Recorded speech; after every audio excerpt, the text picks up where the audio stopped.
আসসালামু আলাইকুম। আজকের রেসিপিতে স্বাগতম জানাচ্ছি।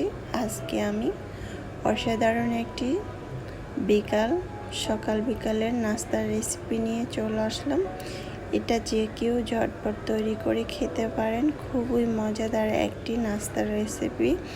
তো আর কথা নয়, এখন চলে আসলাম মূল রেসিপিতে। প্রথমে চুলায় একটি প্যান বসিয়ে এখানে আমি 2 টেবিল চামচ রেগুলার রান্নার তেল দিয়ে পেঁয়াজ কুচি দিয়ে দিলাম আধা কাপ, আর কাঁচামরিচ কুচি 3 টেবিল চামচ দিয়ে পেঁয়াজটা একটু নরম হয়ে আসলে এখানে দিয়ে দিব আদা আর রসুন হাফ টেবিল চামচ করে দিয়ে সুন্দর করে এটাকে ভেজে নেব যাতে আদা রসুনের গন্ধটা না আসে।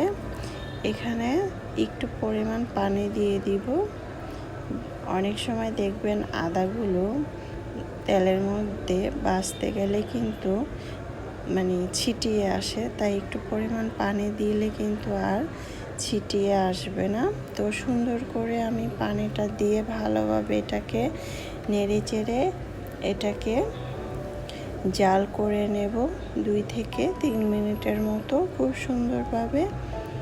তারপরে আমি এখানে দিয়ে দিব লবণ, দিয়ে দিব পরিমাণ মতো লবণ। এখানে আমি হাফ টেবিল চামচ দিয়ে দিচ্ছি। দিয়ে খুব সুন্দরভাবে এই পেঁয়াজ আদা রসুনটাকে খুব সুন্দর করে জাল করে নেব। এখন দিয়ে দিব চিলি ফ্লেক্স।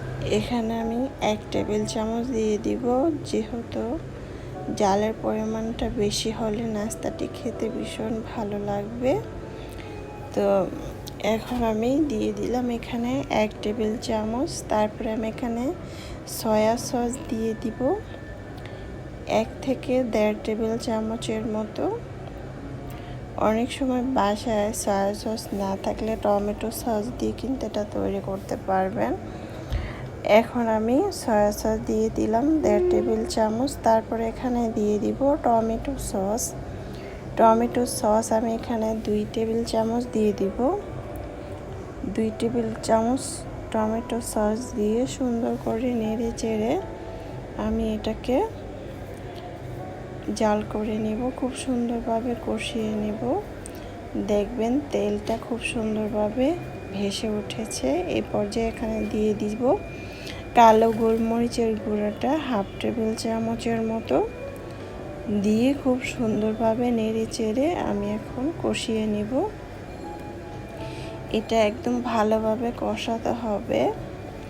যখন তেলটা ভেসে উঠবে পোড়া পোড়া কষানোটা হবে, তখন আপনারা নিজেরাই বুঝতে পারবেন যে এটা খুব সুন্দরভাবে হয়ে গিয়েছে মশলাটা। এই পর্যায়ে আমি এখানে দিয়ে দিব চিকেনটা আমি আগে থেকে সিদ্ধ করে নিয়েছি।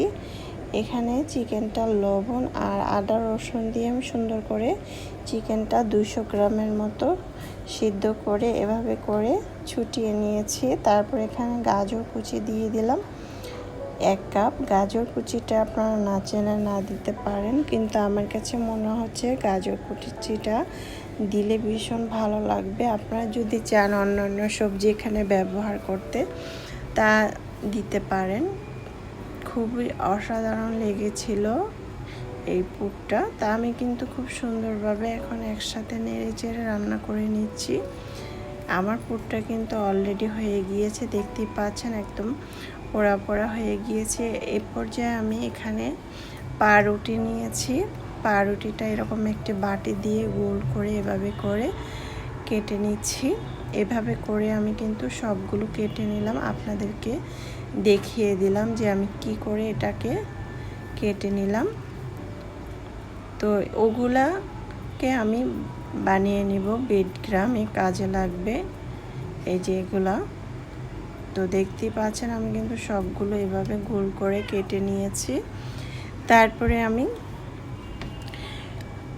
এখানে ডিম ভেঙে নিয়েছি, লবণ দিয়ে ডিমটাকে একটি বাটিতে ভেঙে নিয়েছি। তারপরে আমি এরকমভাবে রুটির মধ্যে পুরটা দিয়ে দিব, দিয়ে সুন্দরভাবে আরেকটি রুটির স্লাইস নিয়ে সুন্দর করে এভাবে সাইড থেকে এভাবে করে একটু পরিমাণ পানি দিয়ে ভিজিয়ে দিব। ভিজিয়ে দিলে তাহলে সুন্দর করে এটা লেগে যাবে। এভাবে করে চেপে চেপে ধরলেই কিন্তু এটা খুব সুন্দরভাবে লেগে যাবে। আপনারা চাইলে এখানে আটা অথবা ময়দা গুলিয়ে নিতে পারেন, কিন্তু আমার কাছে মনে হচ্ছে পানিটা দিলেই ভালো হয়। এভাবে করে আমি সবগুলো তৈরি করে নেব। এরপর যে আমি ডিমের মধ্যে এভাবে করে ভিজিয়ে তারপরে আমি এখানে ব্রেডক্রাম্ব করে নিয়েছি। নিয়ে এভাবে করে ডুবিয়ে ডুবিয়ে এটার সাথে মিক্স করে নেব। তো এভাবে করে কিন্তু আমি সবগুলো তৈরি করে নেব। আমার কিন্তু খুব সুন্দরভাবে হয়ে গিয়েছে, দেখতেই পাচ্ছেন। আমি এভাবে করে আমি সবগুলো তৈরি করে নেব। দেখতে পাচ্ছেন আমার কিন্তু সবগুলো তৈরি হয়ে গিয়েছে।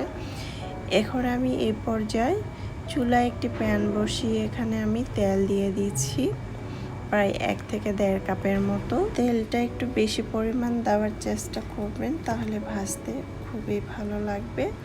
তেলটা হালকা গরম করে এক এক করে আমি ছেড়ে দিচ্ছি সবগুলো। এভাবে করে আমি 4টে দিয়ে দিলাম এক এক করে। এখন আমি এটাকে উল্টিয়ে দিব। ধৈর্য ধরে চুলার পাশে দাঁড়িয়ে কিন্তু এটাকে ভেজে নিতে হবে, না হলে উপর দিয়ে পুড়ে যাবে, ভিতর দিয়ে হবে না। তাই ধৈর্য ধরে চুলার পাশে দাঁড়িয়ে এটাকে ভেজে নিতে হবে। আমার কিন্তু হয়ে গিয়েছে ভাজা। এখন আমি এটাকে লাল করে ভেজে নিয়েছি, দেখতে পেয়েছেন। এখন আমি পরিবেশন করে দেখাচ্ছি। মাশাআল্লাহ, দেখতে খুব সুন্দর হয়েছে, খেতে তো আলহামদুলিল্লাহ। চাইলে এই নাস্তাটি বাচ্চাদেরকে তৈরি করে দিতে পারেন, বাচ্চারা চেটেপুটে খেয়ে নেবে। খুবই মজাদার হয়েছিল, চাইলে এটা ট্রাই করতে পারেন। আল্লাহ হাফেজ।